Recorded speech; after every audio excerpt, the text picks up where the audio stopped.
जय हिंद साथियों, आप सभी का बहुत बहुत स्वागत है आपके अपने चैनल पर। जैसा कि आप जान रहे हैं कि इतिहास का लगातार ये तीसरा चौथा वीडियो आप लोगों के लिए अपलोड किया जा रहा है। पिछले वीडियो में जो पार्ट 1 था उसमें हमने आपको ये बताया कि हम अपने जीएस को किस तरह से अच्छा बना सकते हैं। वो जीएस का कोई भी सेक्शन हो, history, polity, geography, environment, current affairs, तो इन पर हम लोगों ने बात की थी। दूसरे पार्ट में मैंने इतिहास विषय शुरू किया था, जिसमें इतिहास को मैंने परिभाषित किया था। इतिहास क्या है, उसके कैसे उसके स्रोतों का पता चलता है, पुरातात्विक स्रोत कौन से हैं उसके, और साहित्यिक स्रोत कौन से हैं, किस तरह से हमको इतिहास की जानकारी मिलती है। और जो उसके बाद का वीडियो है उसमें मैंने ये बताया कि कैसे ये ब्रह्मांड बना। ठीक है, एकदम शुरू से मैं लेकर चल रहा हूँ बहुत ही सरल भाषा से। अगर आप लोक सेवा आयोग की तैयारी करने वाले बच्चे हैं, बिहार पीसीएस देना चाह रहे हैं, आप राजस्थान का पीसीएस देना चाह रहे हैं, उत्तराखंड देना चाह रहे हैं, या किसी भी राज्य का आप जब पीसीएस की परीक्षा देना चाह रहे हैं, तो आपके लिए ये वीडियो बहुत ही उपयोगी होगा, क्योंकि मैं इसमें आपको बहुत ही आसानी से सारी चीजें समझा रहा हूं। ठीक है। अच्छा, दूसरी बात ये ध्यान रखिएगा कि सिर्फ पीसीएस की परीक्षा नहीं, समीक्षा अधिकारी का एग्जाम, या फिर आप लेखपाली है, दरोगा भर्ती है, या फिर एसएससी का एग्जाम देने जा रहे हैं, या आर्मी की भर्ती देखने जा रहे हैं, तो उन सारे एग्जाम में यहाँ से क्वेश्चन आपको मिलेंगे। अब मैं अपनी बात को शुरू करता हूं, और आज मैं आपको बताने जा रहा हूं इतिहास के वो पार्ट जिसके बारे में अभी हम लोगों ने पहले थोड़ी सी चर्चा की थी। सबसे पहले याद करिए कि मैंने बताया था आद्य ऐतिहासिक सबसे पहले, और आद्य ऐतिहासिक में मैंने ये बताया था कि इसके कहीं पर भी आद्य ऐतिहासिक जो काल था, आद्य ऐतिहासिक जो समय था, उसका कहीं भी आपको साहित्यिक स्रोत नहीं मिलेगा, यानी कुछ भी लिखा हुआ आपको नहीं मिलेगा। ठीक है। इसकी जानकारी कैसे मिलती है, तो पुरातात्विक स्रोतों से, यानी जो पुरातत्व विभाग ने जब खुदाई की तो खुदाई में कुछ हथियार मिले, कुछ बर्तन मिले, कुछ अवशेष प्राप्त हुए। उन अवशेषों को देखकर हमको ये पता चलता है कि हाँ, कभी इस तरह का समय व्यतीत हुआ रहा होगा। तो इस चीज को आप लोग याद रखिएगा कि जो पुरातात्विक स्रोत है उनसे इसकी जानकारी मिलती है। अब सवाल उठता है कि जो आद्य ऐतिहासिक सभ्यता है उसको भी मैंने बताया कि इस समय लोग पढ़ना लिखना नहीं जानते थे, मनुष्य और जानवर में कोई फर्क नहीं होता था। जो मनुष्य का विकास हुआ है वो स्टेप बाय स्टेप हुआ है, और इसी को विकासवाद या विकास का सिद्धांत कहा जाता है। अब यहाँ पर सबसे पहले बात करते हैं कि जो आद्य ऐतिहासिक सभ्यता है ये कितने भागों में बटी है। तो ये 3 पार्ट में डिवाइड है, जिसमें पहला काल जो था उसे पूरा पाषाण काल कहा जाता है, जो दूसरा समय था उसे मध्य पाषाण काल कहा जाता है, और जो तीसरा समय था दोस्तों उसको नव पाषाण काल कहा जाता है। ठीक है, नव पाषाण काल। ठीक है। अब यहाँ पर जो पूरा पाषाण काल है इस पर भी ध्यान दें। पूरा पाषाण काल में क्या होता है, सबसे पहला मानव जीवन का जो, या मनुष्य का सबसे शुरुआती समय था, जो मानव सभ्यता का सबसे आरंभिक काल था, वो पूरा पाषाण काल था। इस समय मनुष्य और जानवर में कोई फर्क नहीं रहता था। ये आप अभी जब आप पढ़ेंगे तो आपको खुद ही समझ में आएगा। पहली बात, इस समय के जो मनुष्य थे वो निर्वस्त्र रहते थे। निर्वस्त्र का मतलब ये होता है कि कपड़े नहीं पहनते थे। भाई, उनको इतनी जानकारी ही नहीं थी, वो तो जानवर थे, और जानवर से ट्रांसलेट हो रहे थे, धीरे धीरे करके मनुष्य में बदल रहे थे, परिवर्तित हो रहे थे। ठीक है।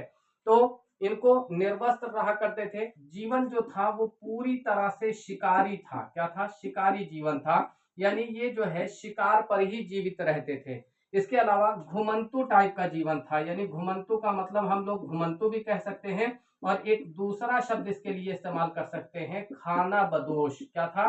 खाना बदोश। जो मनुष्य था वो खाना बदोश था। खाना बदोश का मतलब होता है कि एक बार यहाँ पर है, और शाम होते होते वो यहाँ से 20 किलोमीटर पूरब में चला गया, फिर पश्चिम में चला गया, यानी उसको सिर्फ ये पता था कि खाना चाहिए। ठीक है। और वो खाना कहाँ से मिलेगा, किस तरह का खाना करना है, हमको भोजन करना है, या शाकाहारी है कि मांसाहारी है, कोई मतलब नहीं होता था। वैसे आमतौर पे इस समय लोग जो भोजन करते थे वो मांसाहार करते थे। क्या करते थे? मांस का आहार करते थे। वो पूरी तरीके से जानवरों के समान मांसाहार खाते थे।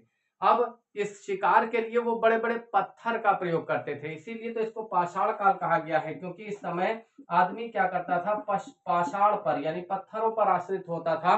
तो बड़े बड़े हथियार के रूप में वो बड़े बड़े पत्थरों का इस्तेमाल करता था। अब किसी ऊंचे टीले पर बैठा है और नीचे कोई हिरन है या कोई दूसरा जानवर है जो खाना खा रहा है, भोजन कर रहा है, तो उस पत्थर को लुढ़का दिया। अब वो पत्थर गया उस जानवर पर गिरा, और गिरने के बाद परिणाम स्वरूप वो जानवर जो है वो मृत हो गया। जब वो जानवर मर गया तो उस जानवर का इन्होंने क्या किया, उसका भक्षण कर लिया, उसको खा लिया। ठीक है, पकाना उकाना कुछ नहीं होता था। ठीक है, बाद में लोगों ने आग की खोज की, यानी पूरा पाषाण काल में ही क्या किया था, एक क्रांतिकारी काम इन लोगों ने कर लिया था, आग। अब आग की जानकारी कैसे हुई? मान लीजिए कोई व्यक्ति बैठा था, जो कयास लगाया जाता है, जो अनुमान लगाया जाता है, क्योंकि उस समय ना तो आप वहां उपस्थित थे, ना ही मैं था, ना और कोई था। ठीक है, तो बड़े बड़े वो पत्थरों को लेके आपस में टक टक बजा रहा था, पीट रहा था। उन्हीं में से कुछ चिंगारी नीचे गिरी। जब दो पत्थरों को आप रगड़ेंगे तो चिंगारी गिरेगी। नीचे रखा था सूखा, जो है सूखी घास या भूसा कुछ रखा है, और उसमें तुरंत आग पकड़ लेती है। ठीक है, तो इस तरह से आग की जो खोज है वो पूरा पाषाण काल में हो जाती है, और ये मनुष्य के लिए बड़ा ही क्रांतिकारी काम करती है, क्योंकि लोगों ने जब मांस को भूंजा और उसके बाद जब उसका भक्षण किया तो दोनों के स्वाद में बड़ा अंतर मिला लोगों को। ठीक है, इसके बाद क्या हुआ, तो ये ध्यान रखिएगा कि इस काल में मनुष्य का जीवन मनुष्य निर्वस्त्र रहता था, खाना बदोश जीवन होता था, घुमंतु टाइप का, खाना बदोश टाइप का। और उसके बाद क्या है, मांसाहार का करता था, और शिकार करने के लिए बड़े बड़े पत्थरों का इस्तेमाल करता था। इसके बाद आते हैं मध्य पाषाण काल में। विकास थोड़ा सा आगे बढ़ा, कुछ थोड़ा सा खिसका, लोगों में थोड़ी आई। लोग बड़े बड़े पत्थरों का इस्तेमाल नहीं कर रहे हैं, बल्कि वो हथियार के रूप में थोड़ा सा आकार में छोटे पत्थरों का इस्तेमाल कर रहे हैं, और नुकीले पत्थरों का हथियार का प्रयोग कर रहे हैं। जब नुकीले पत्थरों का प्रयोग करना शुरू कर दिया तो इसका परिणाम क्या हुआ कि इन हथियारों को कहा गया मैक्रोलिथ। मैक्रोलिथ। तो कभी भी आपसे क्वेश्चन करता है कि मैक्रोलिथ किसको कहा जाता है, तो याद रखिएगा कि जो पूरा पाषाण काल है उसकी अपेक्षा जो मध्य पाषाण काल है उसमें छोटे और नुकीले पत्थरों का प्रयोग किया जाता था, जिनको मैक्रोलिथ कहा जाता था। अब हम लोग तीसरे सेक्शन पर आते हैं, तीसरे भाग पर आते हैं, जिसको क्या कहा गया है, नवपाषाण काल। ये थोड़ा सा लंबा है, इसलिए बाकी की चीजों को हम लोग साफ कर दे रहे हैं, और सिर्फ नवपाषाण काल जो है उसको पढ़ा रहने देते हैं। ठीक है, पूरा पाषाण काल में क्या हुआ मैंने आप लोगों को बताया, नवपाषाण मध्य पाषाण काल में क्या हुआ ये भी आपको पता है। अब बचा क्या है आप लोगों के सामने, नवपाषाण काल। तो नवपाषाण काल पर भी थोड़ी सी जानकारी आप लोगों को देते हैं। चलिए देखिए, नवपाषाण काल जो है दोस्तों, ये मानव जीवन का क्रांतिकारी युग था। क्रांतिकारी का मतलब ये होता है कि इस समय मनुष्य ने काफी सारी तरक्की की। ठीक है, जैसे होता क्या है कि अब दो कबीले हैं, दोनों कबीले आपस में टकरा गए। उनमें से एक कबीला जो है वो पहाड़ी क्षेत्र से भाग के आ गया मैदानी क्षेत्र में। अब मैदानी क्षेत्र में जो जानवर है वो दूर से ही अपने शिकारी, जो शिकार करने आ रहा है, वो यानी आखेटक को दूर से ही देख लेता है। ठीक है, और वो भाग गया। अब भोजन मिल नहीं रहा है, आदमी को भोजन हर कीमत पे चाहिए। तो अब वो जब कुछ नहीं मिला तो एकदम से उसने अपना सर जो है जमीन पे पटका, और कोई घास वास मुंह में आई, उसको खींचा। जब खींचा तो सामने से गाजर निकल आई। उसने जब गाजर को खाया तो उसको बड़ा अच्छा लगा। फिर बगल में बैठे बैठे दूसरी घास को खींचा, फिर तीसरी घास को खींचा, फिर चौथी घास को खींचा, फिर नहीं निकला। और फिर उसी तरह की जब दूसरी घास को उसने फिर से खींचा तो फिर से गाजर निकल आई। तो उसको एक जानकारी हो गई कि हाँ, कृषि भी कुछ होती है। यानी ये ध्यान रखिएगा कि जो कृषि की खोज है, कृषि की जानकारी है, ये किस काल में होती है, तो नवपाषाण काल में। कृषि की खोज ने मानव जीवन को एकदम बदल कर रख दिया। अब भोजन के लिए उसको यहाँ से हजारों, पचासों, सैकड़ों किलोमीटर जाने की जरूरत नहीं थी, बल्कि भोजन उसके सामने था। ठीक है, तो उसने क्या किया, वहीं आसपास में कोई गुफा देखी, और गुफा देखकर वहीं पर रुक गया। ठीक है, अब उस जिस गुफा में वो रुका हुआ है, वो गुफा जो है वो कह सकते हैं कि किसी जानवर की है या कुछ भी है, तो वो क्या करता है, उस पर कब्जा कर लेता है धीरे धीरे करके। यानी इस तरह से अस्थाई आवास जो है वो भी विकसित हो गए। जब अस्थाई आवास विकसित हो गए, अब आदमी एक जगह पर रहने लगा, उसको खेती की जानकारी हो गई, तो पैदावार करना शुरू किया। उसने देखा कि कैसे कैसे उसका बीज फेंका तो बीज से पेड़ निकल आया, तो उसको समझ में आया कि अरे यार ये तो बढ़िया चीज है। तो वो एक जगह पर रुक गया। यानी दो चीजें उसने अभी तक नवपाषाण काल में प्राप्त कर ली, एक तो कृषि की जानकारी, और दूसरा अस्थाई आवास। अस्थाई आवास की भी उसको जानकारी हो गई। तीसरी बात ध्यान रखिएगा, खेती करना है तो आप कहीं दूर जाकर खेती नहीं कर सकते, आपको खेत के आसपास रहना पड़ेगा। ठीक है, उसको बचाना पड़ेगा जंगली जानवरों से, दूसरे जानवरों से उसको आपको बचाना पड़ेगा। ठीक है, तो कृषि की जानकारी हो गई, साथ साथ लोग एक जगह पर रहना शुरू कर दिए। अब उसके बाद दूसरा कोई व्यक्ति उधर से गुजरा, उसने देखा कि यार ये आदमी एक हफ्ते पहले भी यहीं था, आज भी यहीं पर है, तो ये खा क्या रहा है। तो उसको देखकर दूसरे को जानकारी मिली। अब वो उसी के बगल में एक गुफा और थी, वो उस गुफा में जाके अब शरण ले लेता है। धीरे धीरे करके लोगों ने आबादी बनाना शुरू कर दिया, एक साथ रहना शुरू कर दिया। इस समय थोड़ा सा और चेंज हुआ, अब जब पैदावार ज्यादा हो गई तो उसको रखने के लिए कुछ चाहिए ना, तो रखने के लिए उसने किया, बर्तनों का प्रयोग करना शुरू किया, जिसको हम लोग वहां पर बर्तन नहीं कहेंगे, उसको कहा जाएगा मृद भांड। क्या हुआ? मृद भांड। लोगों ने मिट्टी के बर्तन, मृद का मतलब मिट्टी से है, तो मृद भांड शुरू कर, ज्यादातर मिट्टी के बड़े बड़े, उसमें उसने किया अपनी फसल, अपने अनाज वगैरह को जो कुछ भी वो उगाता था उसको रखना शुरू कर दिया। ठीक है, भांड क्या हुआ, फसल अगर पैदा है एक जगह ले, कितना ले जाएंगे अपने ऊपर लाद के, तो उसने किया, उसने चाक और पहिए का आविष्कार किया। चाक की जानकारी हो गई, पहिए की आविष्कारी हो गई, तो उसने क्या किया, इसको जानवरों में लगाने का सिस्टम बनाया, और धीरे धीरे करके जो भैंसा गाड़ी वगैरह है इनका विकास हुआ। अब वो एक जगह उसको रखता था, लेकर कहीं जा सकता था। इस तरह से धीरे धीरे करके जो सभ्यता आगे बढ़ी है। सब यहाँ पर कुछ हैं काम पूछा, कृषि की खोज कब हुई? याद रखिए कि कृषि यानी आपकी है, इसकी खोज हुई थी तो नवपाषाण काल। अस्थाई आवास कब से शुरू हुआ है? नवपाषाण काल में। मृद भांड कब बने हैं? तो वो नवपाषाण काल में। चाक और पहिए की खोज की बात की जाए तो नवपाषाण काल में। आगे बढ़ते हैं। इसी में एक चीज और आपको याद रखना है कि अब ये सारी चीजें तो हो गई, सवाल कुछ पूछता है, कहता है सबसे पहले मनुष्य द्वारा जो उगाई गई फसल है वो कौन सी है? तो मनुष्य ने सबसे पहले कौन सी फसल उगाई थी? इस चीज को याद रखिएगा, ये सबसे पहले मनुष्य ने जौ की खेती की थी।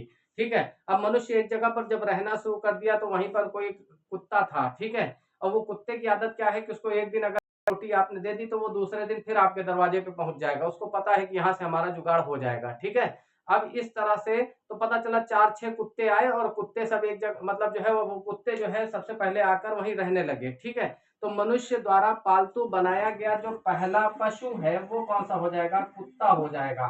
ठीक है, अब अगला क्वेश्चन और पूछता है कि मनुष्य ने सबसे पहले कौन सी धातु थी जिसका इस्तेमाल किया था? तो वो हो जाएगा तांबा।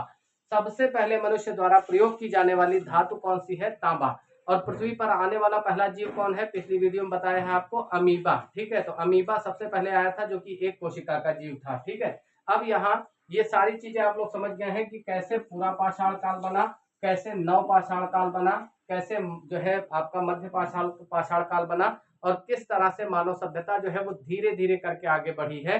अगली वीडियो जब हम लोग लेकर आएंगे तो इससे जो बचे हुए फैक्ट है वो बताएंगे, और उसके आगे फिर हम लोग जो है कह सकते हैं ये सॉरी, ये जो है एक चीज और ध्यान रखिएगा दोस्तों, ये थोड़ा सा मैंने गलत लिख दिया है, ध्यान नहीं दिया था। आप ये ध्यान रखिएगा, ये पूरा समय जो है ये प्रागैतिहासिक कहलाता है, इसको आद्य ऐतिहासिक नहीं कहा जाएगा, प्रागैतिहासिक कहेंगे। इस चीज को खाली सही कर लीजिएगा, बाकी सारे फैक्ट आपके बिल्कुल सही है, हो जाता है कभी कभी, तो ये ध्यान रखिएगा कि ये समय क्या कहलाता है? प्रागैतिहासिक। प्रागैतिहासिक आरंभिक समय था मानव सभ्यता का। मनुष्य बिल्कुल जानवर के समान था। धीरे धीरे वो पहले निर्वस्त्र रहता था, घुमंतु जीवन जीता था, फिर धीरे धीरे उसने आग की खोज की, आग की खोज के बाद फिर वो आगे बढ़ा, हथियारों को छोटा किया, फिर एक जगह पर रहना शुरू कर दिया, और खेती की जानकारी हुई, उसको चाक का आविष्कार किया, उसने पहिए की खोज की।